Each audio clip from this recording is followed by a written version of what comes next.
বাংলা আপনাদের সঙ্গে রয়েছি আমি তন্নিশা। শুরু করছি নিউজ আট 11 আর শুরুতেই যে খবরে নজর রাখবো, বিমানবন্দরে তুমুল বিক্ষোভের মুখে সৌগত রায়। দমদমের তৃণমূল সাংসদকে চোর চোর স্লোগান। কালীঘাট তৃণমূলের সাংসদের গাড়ি ঘিরে কালো পতাকা নিয়ে বিক্ষোভ বিজেপি।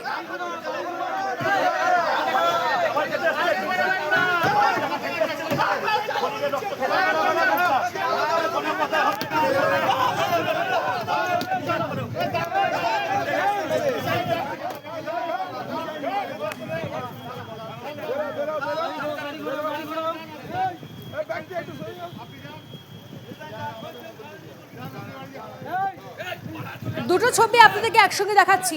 মে মাসের 28 তারিখ, সেদিনও সৌগত রায়কে উদ্দেশ্য করে গাড়ি ঘিরে ধরা হয়, চোর স্লোগান দেওয়া হয় এবং সেই ছবির পুনরাবৃত্তি আরও একবার।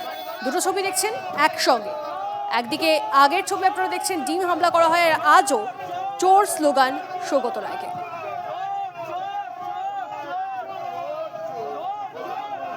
একটা এয়ারপোর্টের মিটিং এ এসেছিলাম অফিসিয়াল, তাতে বিজেপির লোকরা এরকম করেছে। উপরে ওদের দুজন এমএলএও ছিল, নিন্দা করার কোনো ভাষা নেই। আমি ওদের এমএলএদেরও বলেছি এটা ঠিক নয়। মানুষ চোরকে চোর বলবে, এটাই তো স্বাভাবিক। যাকে ক্যামেরার সামনে বান্ডিল বান্ডিল টাকা হাতে ধরে নিতে দেখা গেছে, আর যে দলটা উনি করেন, তো চোরদের মানুষ তো চোর বলবেই। এটা তো পরিষ্কার বলেই দিয়েছে। অশোক দিনদার ভিডিও ঘুরছে যে যারা ভালো তৃণমূল হচ্ছেন তাদেরকে কিছু করবেন না। এই যে থ্রেট কালচারটা, একটা সম্মানজনক একটা বর্ষিয়ান মানুষ, তাকে চোর চোর বলা হচ্ছে। আশিস বন্দ্যোপাধ্যায়ের মৃত্যু দেখেও শিক্ষা হলো না এ দলটার, যে কিভাবে হয়রান করা, কিভাবে অপবাদ দেয়া, তারপরে মানুষকে এই থ্রেট কালচারটা তো বিজেপি দেখাচ্ছে। কখনো তাদের কর্মী, তাদের গুন্ডাদের দিয়ে ওই চোর চোর করানো, ডিম মারা, কখনো পুলিশকে দিয়ে ডেকে থ্রেট করা, থানায় থানায় ওসিদের বলে দেওয়া হচ্ছে যেন মমতা বন্দ্যোপাধ্যায়ের ক্যাম্পের কেউ রাজনীতি করলে তাদের ডেকে সতর্ক করে দিন, নইলে কেস দিয়ে দিন, অ্যারেস্ট করান, এই তো চলছে। ওনার প্রশ্রয় তৃণমূলের এখানকার কাউন্সিলররা যেসবের চারদিকে চারটে গোল গোল চোরের শীত কেটে সেখান থেকে যেসবের সমস্ত মাল মেশিনারি লোহা চুরি করে নিয়ে গিয়ে বিক্রি করেছে এবং কিলো দরে বিক্রি করে কোটি কোটি টাকা যে কামিয়েছে, সেটা এখানকার চেয়ারম্যান, ভাইস চেয়ারম্যান, এমএলএ এবং এমপি সবাই ভাগ বাটোয়ারা করে যেসবটাকে খেয়েছে। তারপরে ওনার লজ্জা করে না এখানে দমদম বিমানবন্দরে এসে পা রাখতে। তো স্বাভাবিকভাবেই এলাকার মানুষ ওনার এই দুশ্চরিত্র, এই যে চালচলন, ওনার বিগত দিনের যে মিথ্যাচার, এগুলো তো দেখে দেখে বিরক্ত। তাই ওনাকে দেখতে পেলে মানুষের রাগ হবেই, ওনাকে শুনতে হবেই। দুর্নীতি রোধে কোনো পদক্ষেপই করেননি মমতা বন্দ্যোপাধ্যায়। তৃণমূল জামানার দুর্নীতির প্রসঙ্গ তুলে বিস্ফোরক মদন মিত্র। বিখ্যাত চোরদেরও সবসময় ডান দিক বাম দিক ছাড়া অন্য কোথাও দেখিনি। 15 বছরে তৃণমূলে ব্যাপক দুর্নীতি হয়েছে, যার সামান্য অংশ বেরোচ্ছে, দাবি মদন মিত্রর। আমার দলের মুখ্যমন্ত্রী দলের দুর্নীতি নিয়ন্ত্রণে সিপিএম যেমন কমিশন বসিয়েছিল, দুর্নীতি রোধ কমিশন, এরকম কোনো মুভমেন্ট তৃণমূলের আমলে দেখিনি। এবং বিখ্যাত চোর বলে যারা পরিচিত ছিল তাদেরকেও আমি কখনোই ডান দিক বাদিক ছাড়া দেখিনি। ফলে আমি মানতে পারবো না, আমি মদন মিত্র, যে মুখ্যমন্ত্রীর আমলে 15 বছরে তৃণমূলের ব্যাপক দুর্নীতি হচ্ছে, যার সামান্য একটু চূড়া এইসব বেরোচ্ছে, চিউরি টিউরি, হেন তেন, দুর্গাপুর হেন, this R small cases.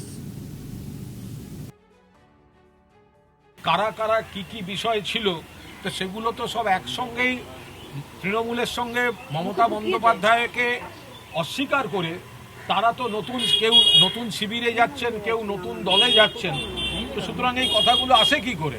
Madan Mitra, মদনদা যাদের পাশে দাঁড়িয়ে, যাদের মঞ্চে দাঁড়িয়ে কথা বলবেন, চারপাশটা একটু দেখে নেবেন। গ্রুপ ছবি তোলার সময় সাবধানে থাকবেন, কার সঙ্গে ছবি তুলছেন, কি হচ্ছে, তাদের বিরুদ্ধে কি অভিযোগ ছিল, সেগুলো একটু দেখে নেবেন।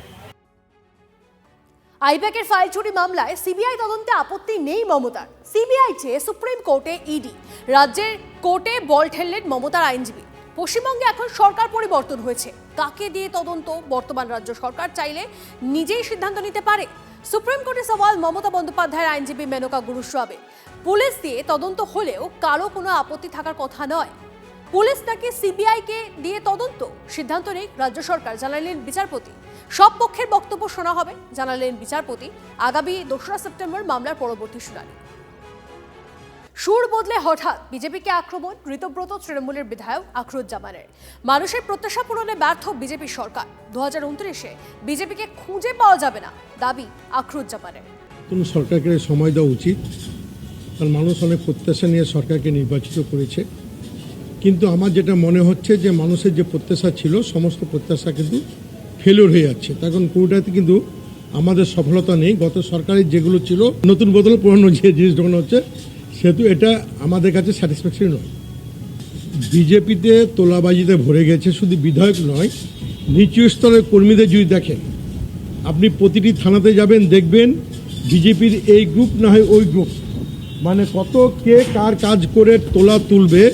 একটা সিন্ডিকেট সরকার নতুনভাবে চালু হয়েছে বাংলায়। যে তোলাবাজি একটা প্রাতিষ্ঠানিক রূপ নিয়েছে। বিজেপি তার রাজনৈতিক এজেন্ডা তারা কি করবে, কি গুরুত্ব দেওয়া দরকার আছে। তবে এটুকু বলতে হয় 29-এ বিজেপিকে আপনি খুঁজে পাবেন না। বিজেপি যেভাবে মানুষের প্রতি আঘাত আনছে, দ্রব্যমূল্য বৃদ্ধি হচ্ছে, ধর্মীয় মেরুকরণ করে বারবার ধর্মকে ইস্যু করে নির্বাচনে জিতে যায় না। আমরা যে ধর্মের মানুষ হই না কেন, আমাদের রুজি রোজগার জীবন জীবিকা সবচেয়ে আমাদের কাছে বড় গুরুত্বপূর্ণ। সেহেতু এখানে বিজেপি যাকেই নিয়ে আসুক না কেন 29-এ বিজেপিকে দূরবীন দিয়ে দেখতে হবে বলে এখন দেশের মানুষ সেই পথে এগোচ্ছে। স্ট্রংগেস্ট পসিবল অ্যাকশন নেওয়া উচিত। আমরা ইতিমধ্যেই ক্লিয়ার করেছি যে এগুলো সরকারকে, যদি বিজেপির বিরুদ্ধে অভিযোগ ওঠে তার দায়িত্ব আমরা নিতে পারবো না। বিজেপিকে তার দায় এবং দায়িত্ব নিতে হবে, এবং সরকারে বিজেপি রয়েছে, বিজেপিকে স্ট্রংগেস্ট অ্যাকশন নিতে হবে। এখন কোথায় কেউ মিষ্টি খেয়ে যদি পয়সা না দেন বিজেপির নাম করে, তো বিজেপির নেতৃত্বকে এবং রাজ্যের মুখ্যমন্ত্রী তিনি যেহেতু স্ট্রং অ্যাকশনের কথা বলছেন, কথায় এবং কাজে সম্পূর্ণ মিল থাকতে হবে। আমরা আশা করবো যে সরকার অ্যাকশন নেবেন। মুখ্যমন্ত্রী শুভেন্দু অধিকারীর মুখেও টুকরে টুকরে জ্ঞান। দেশ রক্ষায় মহিলাদের এগিয়ে আসার ডাক শুভেন্দুর। উত্তর কলকাতার 60টি ওয়ার্ডে এই অন্নপূর্ণা যোজনা বাহিনী আপনারা নিজেদের মধ্যে একটা গ্রুপ তৈরি করে নেবেন সংগঠনের মতো। 30শে জুলাই হলদিয়ায় পেট্রোকেমিক্যালসে অগ্নিকাণ্ডে মৃত 4 জনের পরিবার পিছু 25 লক্ষ টাকা সাহায্য চেক তুলে দিলেন মুখ্যমন্ত্রী শুভেন্দু অধিকারী। গুরুতর আহতদের 15 লক্ষ টাকা এবং আহতদের পরিবার পিছু 5 লক্ষ টাকা সাহায্য।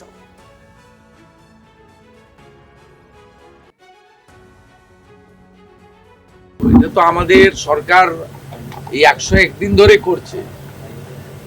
আপনি তো নিজে দেখেছেন, সেই দীঘাতে ফিশারম্যানদের জন্য হোক, হলদিয়াতে অগ্নিকাণ্ডেই হোক, এরকম অসংখ্য উদাহরণ আমাদের সামনে আছে।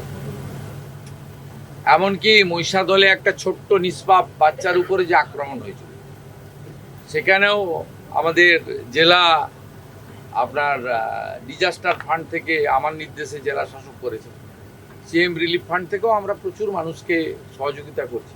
তা আমাদের কর্তব্যের মধ্যে পড়ে। ঘটনাটা মারা গেছিল, তার জন্য আমাদের হাতে একটা মুখ্যমন্ত্রী হাত ধরে চেকটা দিলেন। আপনার কি মারা গেছে? আমার ছেলে, সেকেন্ড 21 বছর বয়স, তার 2টো মেয়ে আছে।